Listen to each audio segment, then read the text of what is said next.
Hello, I am Marion Dorflinger. Speaking as Marion Dorflinger. I'm letting Jedediah J. Stone take a break now. I really enjoy doing performance poetry. I never dreamed I would want to do poetry in front of an audience. I always thought I would write good poetry, somebody else would put it to music, and they would perform. And I would not have to be there when people applauded. I don't like applause. I don't like to be the center of attention. But when I wrote Sparrow a few days ago, I knew it would be a good song if a songwriter could put it to music and everything. And I just went to sleep. But the next morning I woke up and read it again. And something happened. It was like this poem was an honest poem that was written entirely about my life. This was not inspired because somebody said a 2 or 3 word sentence that would make a nice poem, a song. Most of my poetry is written because I hear somebody else saying something, like 3 or 4 words. Like if somebody were to say, and somebody did say this, they asked me a question, I started to answer, and they said, "Shut up." I know I asked a question, but I don't like the answer. And I have been trying to write a song out of that ever since, and I can't figure it out, but I'm still working on it. That's how I almost always write a song. But this time was different. I had not written a song, in several days, and I was just kind of bored. And just for fun, I thought, I wonder if I could write a song if I'm not inspired. So I looked up the lyrics that another great songwriter had written and just studied the structure. And it was an interesting story structure. And there was just one word that stood out, and it was sparrow. And I'm really good. When a bird flies into a wall or a tree and is stunned, I can get that bird in my hand without it getting too scared. And I can hold still until it's fully awake and let it fly. There aren't many people that can do that. And I thought about my loneliness, because loneliness has been a big part of my life. And I read the poem again, and it was about me. It was about my loneliness. It was about a man who was lonely and wished he wasn't lonely, but that's how life was. And he was in his home alone, doing the best he could, reading a book, focused on what he could do with his time that would be a good thing, because he's lonely and he's always going to be lonely. But sometimes he sees other people and they like what he writes. But he knows what to do about a sparrow. And so he just picked the sparrow up and did the right thing, like he'd always done 100 times before. But this time, when he let the sparrow go, he felt different. He felt lonely. He felt, this is how lonely I am. I'm really good at saving little sparrows because I'm lonely and I know how to do it. But I wasn't lonely this time until the sparrow flew away. I did what I always do. And when it was over, I was lonely again. And that is how my loneliness feels. I love everybody. But I have, no matter how much you love me and all the fun we've had together, I'm always lonely. And so I had to perform that poem. And that made me think I wanted to be an artist and perform in front of a stage. I'm really cooling on that. I don't know if I ever want an audience, I still like doing performance poetry, but I may have run the course on the performing in public thing. I'm still going to keep writing poetry, and I'm still going to keep doing Jedediah Stone. But when you see me doing a performance poem that I'm never going to do in front of an audience, that's Jedediah J. Stone. And maybe somebody will do that themselves, and, it'll be good, but I'm not going to be the one who does it. And that's lonely again. But in my loneliness, I study things. And today I studied the Native American experience in Missouri. Because from the time Columbus met Native Americans, from that time to this day, Europeans or people of European ancestry have been dealing with Native Americans and people of Native American ancestry in different ways all over America with all kinds of different results. And it's never the same. You know, when you're watching TV and you see the big Indian wars, that happened a lot. But it didn't always happen, and it didn't happen in Missouri. And I just thought you would be interested to understand what did happen in Missouri. So, Missouri was populated by not too big a population when a whole bunch of white people showed up out of nowhere. And they were taken by surprise, and they might have put up some resistance, but they didn't have enough experience or weapons or people, and it always went badly for them. So a small skirmish in which a dozen Native Americans were killed was all it took for that small population to know they had to go. And some of them went where the white people told them to go, to reservations, and some of them went to other places where they would fight it out with white people later. And that did happen, that some of the native tribes who were pushed out of Missouri, when they went where there were other Native American tribes, and they had experience with white people, and they were with other Native Americans who had experience with white people, and the pressure was still on, and they could have access to guns, that was when the big wars began to be fought. But here in Missouri was just a passing through place. You know, it just happened too quickly, and there were too few of them. The famous Trail of Tears was through Missouri. Native Americans who were being pushed out of the East and sent to Oklahoma, and a lot of them died on the way. They died on their way here in Missouri. The Trail of Tears was where they had to bury the people that died on the way and keep moving. The graves, the remains of the ones who died lay in Missouri, and the living ones made it to Oklahoma. And that's a Native American experience in Missouri. And that goes on everywhere. Everywhere you have passing through places where people are being forced into, you know, a smaller and smaller space where there are more and more people who have been pushed, and they've had more time to think about it, and they've got weapons. And what is always happening is that there is always going to be a war. And the longer it takes, the bigger the war is, unless somebody intervenes. Every time you force people out of their own land to somewhere they don't want to be, and surround them and keep them there, and make life hard, but they've got access to weapons, and eventually there's going to be a war. And if it takes too long, if the war never happens, then it's like, okay, we've got so many of them, they're not fighting back. We got everything we want from them, and we got them here, and they're just in the way now. There's just too many of them here. So we'll just kill them all, you know. And that's what happened with Hitler.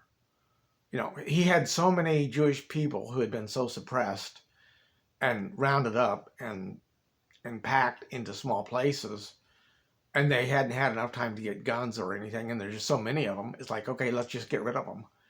And 6 million Jews died, half the population. And then somebody finally did start a war because that was too unacceptable.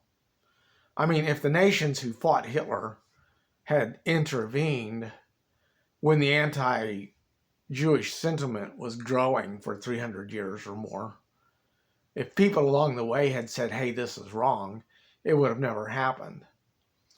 And there were people who did say, what you're doing to the Jews is wrong.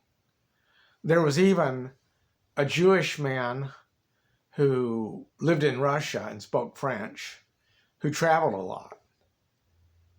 And he knew about the anti-Jewish hatred, and he was a Jew, and he went to where there were no Jews and just doing a job, and he was in a high altitude place and where nobody went unless they really worked hard. It took a long time to get there, and he fell off his horse and broke his leg.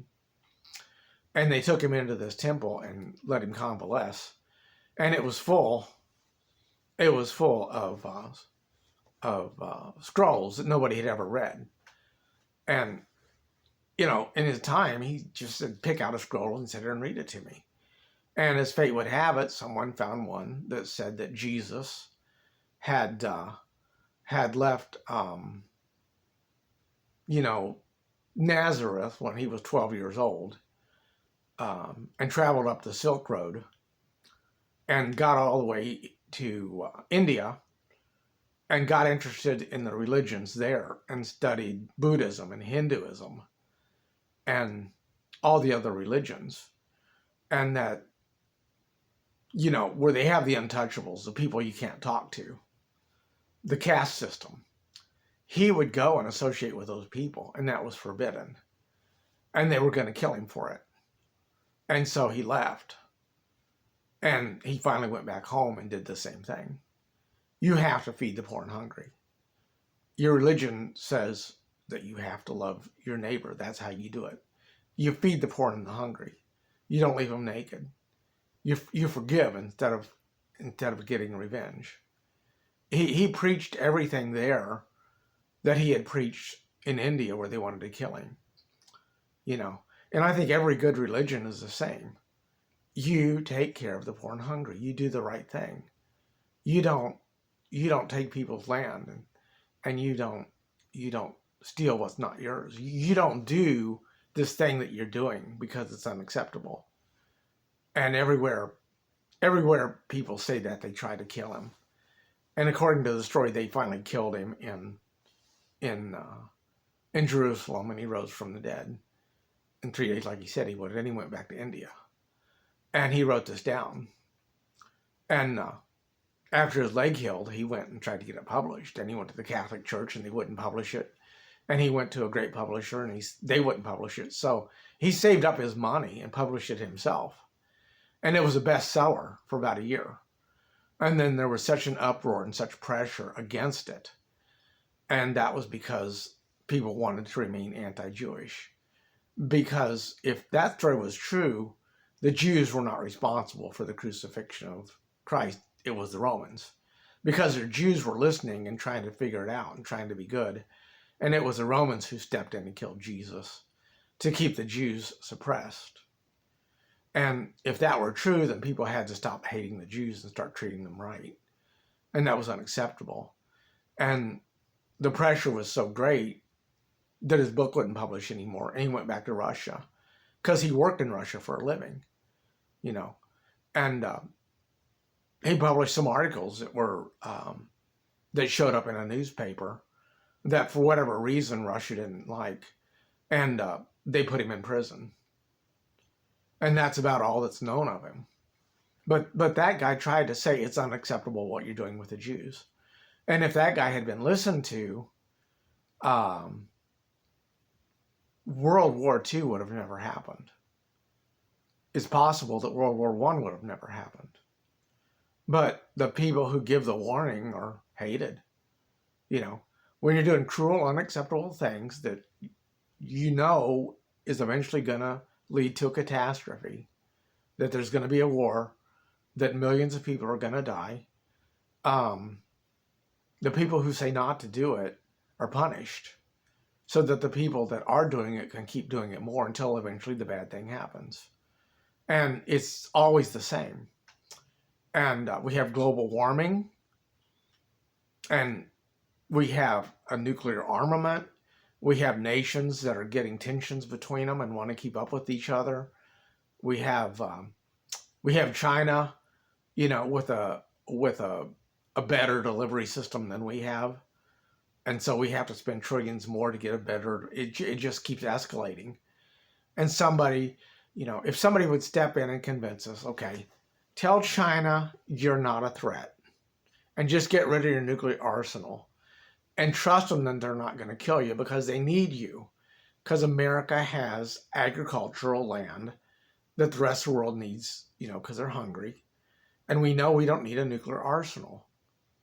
We have enough army to defend our homeland if we're invaded. And we're just going to bring everybody else home, and we're going to reduce our military, and we're just going to have enough to defend the homeland. And we're going to put those resources and manpower doing other things other than getting ready for a war. And that would either end the world or save the world. Because the other nations would either take advantage or they would do it too. That's a gamble. But it's a sure thing that if we keep getting ready for a war, there's going to be a war, and it's going to be, the longer it goes on, the worse it's going to be. And you can imagine how bad it would be now. And like, how much worse does it have to get? If that happens now, if everybody releases the nukes they have now, life on Earth is over. Not only for humanity, but Earth may not be able to support life if that happens. It may be that nothing can even evolve. Mankind has the power to end life on Earth. And there was a time when only God had that power. And humans started out with empty hands and figured out how to make a weapon. And now we can destroy everything on the planet, and we may not be able to stop ourselves. So it's like, if I'm going to start doing this thing because it's good, when is enough enough? When have we killed enough people? How many people do we have to put in prison and take them to death row before we stop creating the conditions that make people kill people? How many drug addicts do we have to lock up forever until we end the war on drugs and make drugs unprofitable so that you can't buy drugs? If you want drugs, you have to figure out how to make it at home. It's got to be homemade for everybody that does one. And, if you want to do drugs, you got to work your ass off to do it. And the few individuals who get it right, we can help in rehab. There's always a better way, is what I'm saying.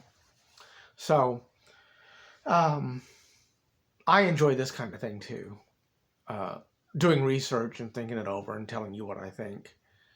I can do this in one-on-one conversations, and sometimes I do. But again, I could not do this in front of an audience. So I just do the best I can here on YouTube. And I know a few of you see it, and I hope it gets around.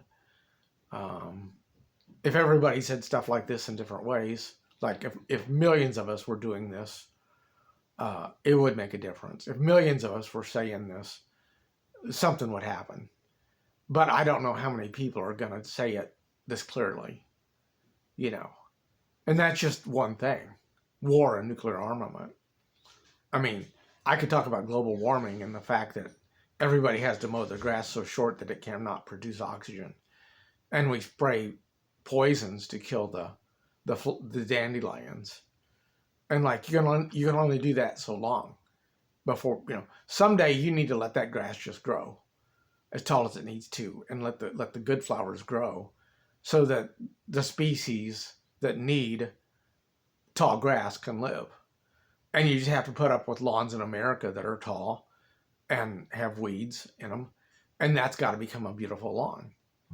That sounds so unacceptable, but that would help reverse global warming on a large scale. So how many of us would have to say it? And how many of us would have to do it and be punished for it before everybody did it? So that's how hard it is. That's how hard it is to do the right thing. But it's easy to say this is what the right thing would be.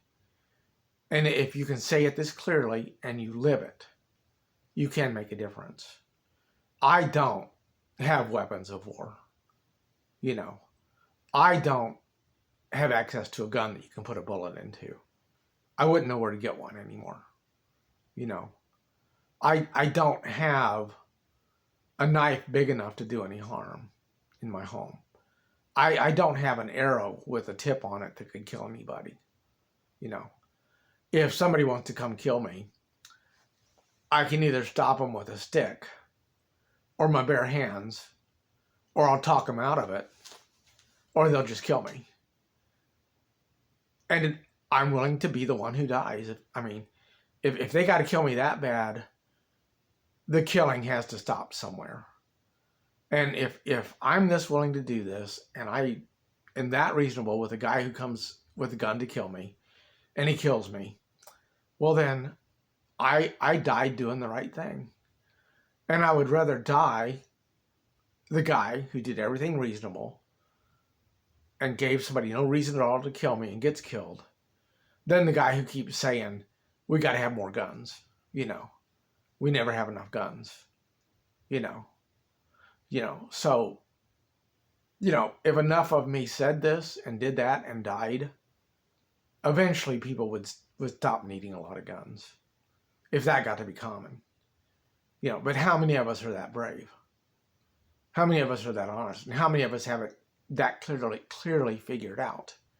So this is rare to hear someone explain it this well. And if you listen to all of it, then you're rare too. Most people won't even listen to this to get to this point from someone who's willing to do it. Most people are not willing to hear it explained by somebody who is willing to die to do it. And if it ends up with them being dead, they're at peace with that. There aren't enough of me explaining this to enough of you. And you try to be one who will listen, or you try to be one who will talk, if you can. Just try it. Just try to listen to this all the way to the end and think it through. And then try to see if you can say it too. Just experiment. So, okay, that was as much fun as anything I've ever done, and I'm tired. So, but